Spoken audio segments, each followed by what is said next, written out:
Hello friends, आप सभी का स्वागत है आज के इस वीडियो क्लास में। और आज के इस वीडियो में हमें पढ़ना है भारतीय संविधान की उद्देशिका अथवा प्रस्तावना के बारे में। ये हमारा वीडियो जो है यह लुसेंट समान ज्ञान का वीडियो सीरीज है और इसके अंतर्गत हम लोग पढ़ रहे हैं पॉलिटी के अंतर्गत आज हमें देखना है भारतीय संविधान की उद्देशिका अथवा प्रस्तावना के बारे में। तो सबसे पहले ये समझते हैं कि प्रस्तावना होता क्या है। ठीक है, तो जो संविधान है, संविधान के पहले पेज पर जो लिखा गया है वही प्रस्तावना है। जैसे आप कोई भी बुक लेते होंगे तो उसके पहले पेज पर कुछ वो लिखा हुआ होता है जो उस बुक के बारे में होता है और वो जो बुक के कवि होते हैं या जो लेखक होते हैं वो बताते हैं कि इस बुक का उद्देश्य क्या है।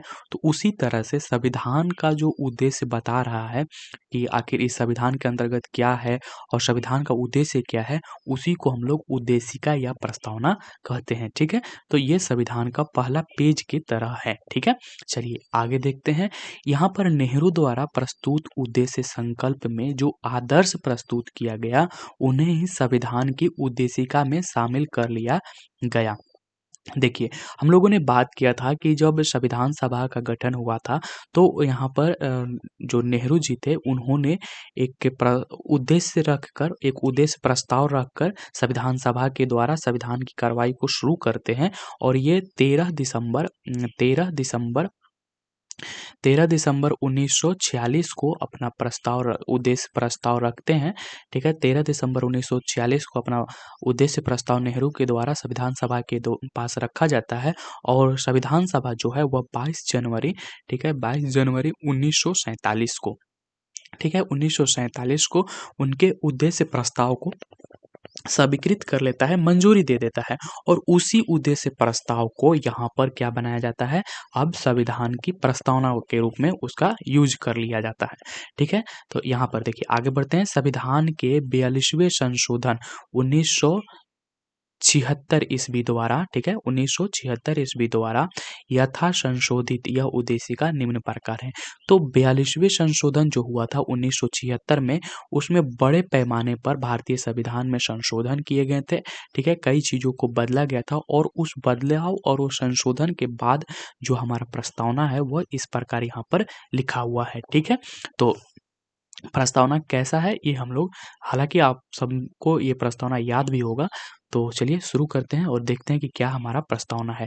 प्रस्तावना ये है कि हम भारत के लोग भारत को एक संपूर्ण प्रभुत्व समाजवादी पंथ निरपेक्ष लोकतंत्रात्मक गणराज्य बनाने के लिए तथा उसके समस्त नागरिकों को सामाजिक, आर्थिक और राजनीतिक न्याय, विचार, अभिव्यक्ति, विश्वास, धर्म और उपासना की स्वतंत्रता, प्रतिष्ठा और अवसर की समता प्राप्त करने के लिए तथा उन सब में व्यक्ति की गरिमा और राष्ट्र की एकता अखंडता सुनिश्चित करने वाली बंधुता बढ़ाने के लिए दृढ़ संकल्प होकर अपनी इस संविधान सभा में आज तारीख 26 नवंबर 1949 ईस्वी को एतद द्वारा इस संविधान को अंगीकृत, अधिनियमित और आत्मर्पित करते हैं।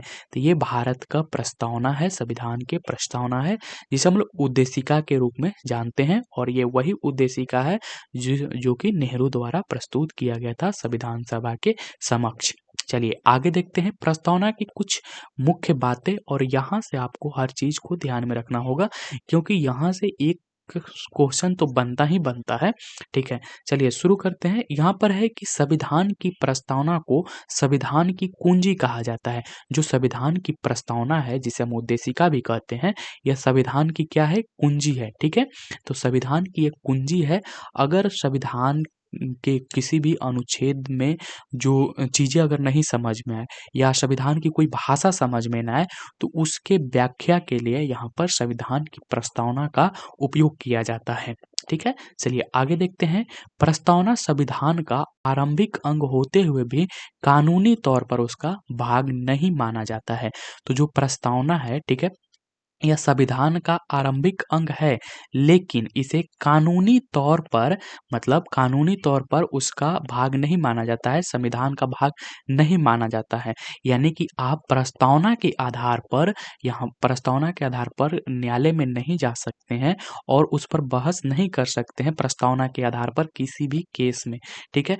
जैसे एक उदाहरण के साथ यहाँ पर हम समझते हैं, जैसे कि अगर आर्मी की भर्ती चल रही है, तो वहाँ पर जो हाइट के लिए होता है वो 5 फीट मतलब 6 फीट मान के चलिए 6 फीट का वहाँ पर क्या होता है कि हमें 6 फुट का आदमी चाहिए, ठीक है? लेकिन अगर किसी व्यक्ति की हाइट 5 फीट है, तो वो संविधान के प्रस्तावना के आधार पर ये नहीं कह सकता है कि हमें मौका नहीं मिल रहा है। क्योंकि अगर इस आधार पर करेगा तो जो कोर्ट होगा, जो न्यायालय होगा ये कहेगा कि ये 6 फीट का जो है वह बेसिक माँग है हमारे लिए और बिना बेसिक माँग को पूरा किए हम आगे नहीं बढ़ सकते हैं। तो यहाँ पर यही बात कहा जा रहा है कि आप संविधान की प्रस्तावना का उपयोग करके किसी भी केस में मतलब इसका कानूनी तौर पर उपयोग नहीं कर सकते हैं। जैसे कि बात है कि संविधान में बात किया गया है क्या समान अवसर की, तो अब आप यहाँ पर कहेगा 5 फीट वाला व्यक्ति कि मुझे तो अवसर ही नहीं मिल रहा है। तो ये तो नहीं हो सकता है ना, इसी बात को यहाँ पर लिखा गया है। चलिए आगे देखते हैं। प्रस्तावना के अनुसार संविधान के अधीन समस्त शक्तियों को केंद्र बिंदु अथवा स्रोत भारत के लोग ही हैं। तो जो प्रस्तावना है जिसमें शुरुआत होता है कि हम भारत के लोग, और इसमें जो भारत के लोग हैं इन्हीं के पास पूरी की पूरी शक्ति है, ठीक है? समस्त शक्ति किसके पास है? हम भारत के लोग यानी कि भारत के निवासियों के पास, ठीक है? चलिए आगे देखते हैं। यहाँ पर है कि प्रस्तावना में लिखित शब्द यथा हम भारत के लोग भारत को जो है जो भी है पूरा संविधान, इस संविधान को अंगीकृत अधिनियमित और आत्मर्पित करते हैं। भारतीय लोगों की सर्वोच्च संप्रभुता का उद्घोष कहते हैं करते हैं, ठीक है? सर्वोच्च संप्रभुता का उद्घोष करते हैं। तो ये जो बात है कि ये बता रहा है कि जो पूरा भारत के निवासी हैं वो अ, प्रस्तावना को, इस संविधान को क्या करते हैं? अंगीकृत करते हैं और उसके अनुसार खुद को आत्मर्पित करते हैं। और यही बात मतलब बताया जा रहा है कि इस प्रस्तावना के द्वारा कि पूरे निवासी जो हैं भारत के लोग वो इस संविधान को मानते हैं, ठीक है? चलिए आगे देखते हैं। प्रस्तावना को न्यायालय में परिवर्तित नहीं किया जा सकता है, ठीक है? तो ये बात भी यहाँ पर ध्यान रखना है कि प्रस्तावना को न्यायालय में परिवर्तित नहीं किया जा सकता है। यह निर्णय यूनियन ऑफ इंडिया बनाम मदन गोपाल 1957 के निर्णय में घोषित किया गया। तो ये बात कब घोषित किया गया कि जो न्यायालय में इसको परिवर्तित नहीं किया जा सकता है प्रस्तावना को, तो ये बात लाया गया कब? जो था यूनियन ऑफ इंडिया बनाम मदन गोपाल बनाम जो इंडिया था, यहाँ पर जो केस होता है 1957 के, इसमें ये क्या किया जाता है? घोषणा किया जाता है कि प्रस्तावना को न्यायालय में परिवर्तित नहीं किया जा सकता है। यानी कि यदि सरकार का कोई नागरिक प्रस्तावना की अवहेलना करता है, तो उसकी रक्षा के लिए हम अदालत की सहायता नहीं ले सकते हैं। तो वही बात हम आर्मी की भर्ती वाले से समझ सकते हैं इस चीज़ को कि अगर वहाँ पर बात किया गया है कि समान अवसर देंगे सबको, तो यहाँ पर जो कम हाइट वाले हैं, कम ऊँचाई वाले हैं, हाइट वाले, तो वो लोग यहाँ पर इस बात को लेकर केस नहीं कर सकते हैं, इस बात को लेकर अदालत की सहायता नहीं ले सकते हैं कि हमें अवसर नहीं मिला। यही बात यहाँ पर बताया जा रहा है, ठीक है? चलिए आगे देखते हैं। यहाँ पर है कि बेरूबाड़ी यूनियनवाद। जो बेरूबाड़ी यूनियनवाद है ये 1960 में हुआ था। केस भी आपको याद रखना होगा कि केस कब हुआ था, तो बेरूबाड़ी यूनियनवाद जो था वह 1960 में हुआ था और इसमें बेरूबाड़ी यूनियनवाद में सर्वोच्च न्यायालय ने निर्णय दिया कि जहाँ संविधान की भाषा संदिग्ध हो वहाँ प्रस्तावना विधिक निर्वाचन में सहायता करती है, ठीक है? तो यहाँ पर जो बेरूबाड़ी यूनियनवाद था 1960 का, उसमें जो न्यायालय है उसने कहा, सर्वोच्च न्यायालय ने, कि देखिए संविधान का जो प्रस्तावना है उसका हम उपयोग तब करेंगे जब संविधान की भाषा संदिग्ध हो, यानी कि सब संविधान में जो भाषा लिखा गया है वह समझ में नहीं आए या फिर उसका विस्तार करना हो या व्याख्या करना हो, तब हम संविधान के प्रस्तावना का उपयोग कर सकते हैं, सहायता ले सकते हैं, ठीक है? चलिए आगे देखते हैं। यहाँ पर है बेरुबाड़ी वाद में ही सर्वोच्च न्यायालय ने प्रस्तावना को संविधान का अंग नहीं माना। ठीक है, तो यहाँ पर जो बेरुबाड़ी वाद हुआ था उसमें केवल ये हुआ कि बेरुबाड़ी वाद जो हुआ था 1960 में, उसमें क्या किया गया कि जो सर्वोच्च न्यायालय है उसने कहा कि जो प्रस्तावना है वह संविधान का अंग नहीं है। ठीक है, ये सिर्फ उस केस के लिए था। ठीक है, उस केस के बाद फिर बदलाव होता है और फिर मान लिया जाता है कि जो प्रस्तावना है वह संविधान का अंग है। तो आपको ये अगर पूछ दिया जाए कि किस वाद में, किस केस में सर्वोच्च न्यायालय ने प्रस्तावना को संविधान का अंग नहीं माना था, तो वह था बेरुबाड़ी वाद। ठीक है, तो बेरुबाड़ी वाद के बाद, ठीक है, सॉरी, बेरुबाड़ी वाद में सर्वोच्च न्यायालय ने प्रस्तावना को संविधान का अंग नहीं माना और इसीलिए विधायिका प्रस्तावना में संशोधन नहीं कर सकती। ठीक है, अब यहाँ पर जब संविधान का अंग ही नहीं माना जा रहा है बेरुबाड़ी केस में, तो विधायिका यहाँ पर प्रस्तावना में संशोधन नहीं कर पाएगी, क्योंकि विधायिका सिर्फ विधि में संशोधन कर सकती है, सिर्फ कानून में संशोधन कर सकती है। ठीक है, और जो कानून का अंग ही नहीं है, जब संविधान का अंग ही नहीं है, तो उसमें विधायिका तो संशोधन कर ही नहीं पाएगी। तो यही था बेरुबाड़ी वाद। लेकिन बाद में क्या हुआ कि परंतु सर्वोच्च न्यायालय के केशवानंद भारती बनाम केरल राज्य का जब केस आता है, वाद होता है, सर्वोच्च न्यायालय के केशवानंद भारती बनाम केरल वाद जब होता है 1973 में, तो इसमें कहा कि प्रस्तावना जो है संविधान का अंग है। तो अब 1973 के केशवानंद भारती जो था, केशवानंद केस, इसमें जो सर्वोच्च न्यायालय है वो कहता है क्या कि जो जो प्रस्तावना है वो क्या है, संविधान का अंग है। और अब जब संविधान का अंग प्रस्तावना को मान लिया गया है, तो विधायिका या संसद क्या करेगी, उसमें संशोधन कर सकती है। ठीक है, तो यहाँ पर 1973 के केस में, यानी कि केशवानंद भारती केस में, जो सर्वोच्च न्यायालय है उसने माना कि संविधान, जो प्रस्तावना है वह संविधान का अंग है, और जब अंग मान लिया गया तो उसमें विधायिका क्या कर सकती है, संशोधन कर सकती है। देखिए, अगर इतने बात को हम साधारण तरीका से बात करें, तो दो केस यहाँ पर होता है। एक तो बेरुबाड़ी का केस होता है। ठीक है, एक बेरुबाड़ी का केस होता है और दूसरा केशवानंद का केस होता है। केशवानंद भारतीय होता है। ठीक है, भारती बनाम केशवानंद ये केस होता है। ठीक है, तो बेरुबाड़ी केस में क्या कहता है सर्वोच्च न्यायालय की जो प्रस्तावना है वह संविधान का अंग नहीं है, और जब संविधान का अंग नहीं है तो उसमें संशोधन भी नहीं किया जा सकता है जो विधायिका है उसके द्वारा। ठीक है, लेकिन केशवानंद में क्या मान लिया कि ये संविधान का अंग है, प्रस्तावना संविधान का अंग है, तो अब जब संविधान का अंग है तो विधायिका क्या कर सकते हैं, उसमें संशोधन कर सकती है।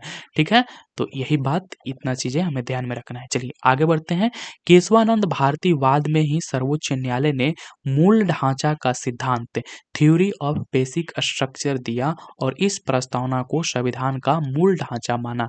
ठीक है, तो अगर ये पूछा जाए कि किस केस के बाद यहाँ पर न्यायालय ने जो प्रस्तावना है, प्रस्तावना को संविधान का मूल ढांचा माना, तो वो था अ, केशवानंद भारती वाद।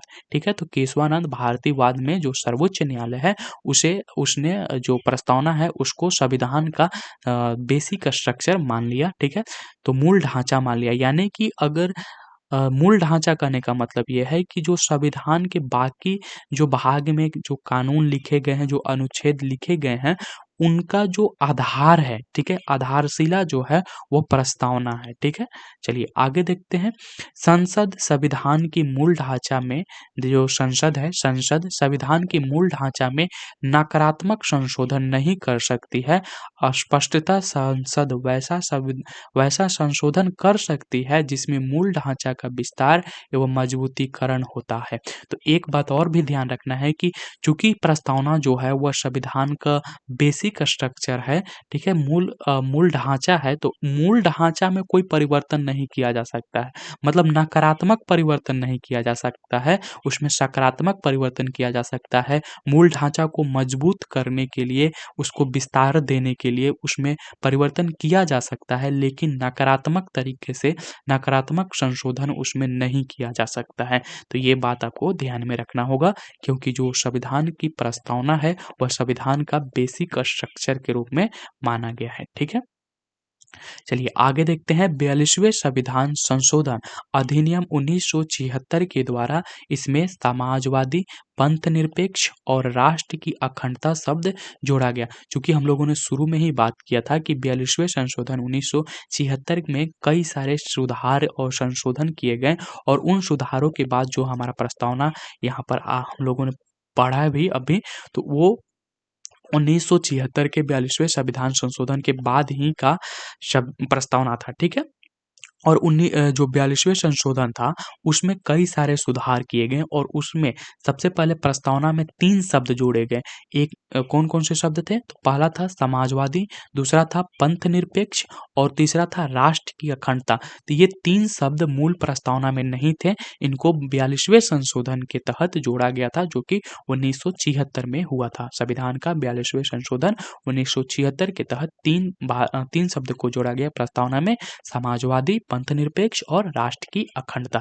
चलिए आगे देखते हैं। भारत के संविधान की प्रस्तावना में 3 प्रकार का न्याय, सामाजिक, आर्थिक एवं राजनीतिक और 5 प्रकार की स्वतंत्रता, विचार, अभिव्यक्ति, विश्वास, धर्म एवं उपासना एवं 2 प्रकार की समानता है, प्रतिष्ठा एवं अवसर का उल्लेख किया गया है। तो कितने, अगर ये पूछा जाए कि भारतीय संविधान की प्रस्तावना में कितने प्रकार की न्याय की बात की गई है, तो 3 प्रकार की न्याय की बात की गई है और वो न्याय कौन-कौन सी है? सामाजिक न्याय, आर्थिक न्याय और राजनीतिक न्याय, ठीक है? अगर ये फिर अगला बात पूछा जाए कि भारतीय संविधान की प्रस्तावना में कितने प्रकार की स्वतंत्रता की बात की गई है, तो भारतीय संविधान की प्रस्तावना में 5 प्रकार की स्वतंत्रता की बात की गई है और ये स्वतंत्रता कौन-कौन से हैं? विचार की स्वतंत्रता, अभिव्यक्ति की स्वतंत्रता, विश्वास की स्वतंत्रता और धर्म एवं उपासना की स्वतंत्रता। आपका क्या विचार है? इसके लिए आप स्वतंत्र हैं। आप क्या कर रहे हैं? क्या आपकी अभिव्यक्ति है? इसके लिए आप स्वतंत्र हैं। आपका विश्वास किस चीज़ में है? क्या चीज़ आप मानते हैं? इस बात पर भी आपको स्वतंत्रता है। आप कौन से धर्म का पालन करते हैं? कौन सी उपासना पद्धति अपनाते हैं? इन सारी चीज़ के लिए आप स्वतंत्र हैं। आप पर सरकार इस मामले में प्रतिबंध नहीं लगाएगी, ठीक है? तब तक जब तक कि आप किसी दूसरे की स्वतंत्रता में हस्तक्षेप नहीं करते हैं। तो ये 5 प्रकार की स्वतंत्रता हमें भारतीय संविधान की प्रस्तावना देती है, ठीक है? और 2 प्रकार की समानता देती है, ठीक है? एक तो प्रतिष्ठा की समानता और अवसर की समानता, यानी कि सभी को समान प्रतिष्ठा देती है और समान अवसर देने की बात यहाँ पर जो है प्रस्तावना करती है। तो इन सारी चीज़ों का उल्लेख हमारे प्रस्तावना में है। चलिए नेक्स्ट आगे देखते हैं। भारत का संविधान विश्व का सबसे बड़ा लिखित एवं सर्वाधिक व्यापक संविधान है। तो यहाँ पर एक चीज़ आपको याद रखना होगा कि भारत का जो संविधान है वो विश्व के सभी संविधानों से बड़ा संविधान है और लिखित संविधान है और यह अंशतः कठोर और अंशतः लचीला है। तो यहाँ पर जो हमारा संविधान है वह अंशतः कठोर भी है और अंशतः लचीला भी है। कठोर के साथ-साथ लचीला भी है। देखिए नोट डालकर यहाँ पर लिखा हुआ है कि लिखित संविधान की अवधारणा फ्रांस से ली गई है। फ्रांस की देन है। जो लिखित संविधान होने की अवधारणा, यानी कि संविधान लिखित होना चाहिए, इसकी अवधारणा कहाँ की देन है? ये फ्रांस की देन है। इस बात को भी आपको ध्यान में रखना होगा। और भारत का संविधान विश्व का बड़ा लिखित एवं सर्वाधिक व्यापक संविधान है, तो वह भारत का संविधान है। ठीक है, चलिए आगे देखते हैं। यहाँ पर कुछ चीजें और भी हमें देखना है। हाँ, चलिए देखिए यहाँ पर है कि भारतीय राजनीतिक व्यवस्था में संविधान सर्वोच्च है, यानी कि भारतीय राजनीतिक व्यवस्था में बात करें तो संविधान जो है वह सर्वोच्च है, उससे ऊंचा कुछ भी नहीं है भारतीय राजनीति में। ठीक है, संविधान के आप खिलाफ नहीं जा सकते हैं, कोई भी हो देश में वह संविधान के विरुद्ध बात नहीं कर सकता है। ठीक है, चलिए आगे देखते हैं। भारत का संविधान अपना प्राधिकार भारत की जनता से प्राप्त करता है। जो भारत का संविधान है वह जो अधिकार है, जो शक्तियां हैं, वो कहाँ से प्राप्त करती है? वह भारत की जनता से प्राप्त करती है। ठीक है। यहाँ पर देखिए आगे है कि भारत सरकार अधिनियम 1935 का, ठीक है, 35 वह संवैधानिक दस्तावेज है जिसका भारतीय संविधान तैयार करने में गहरा प्रभाव पड़ा।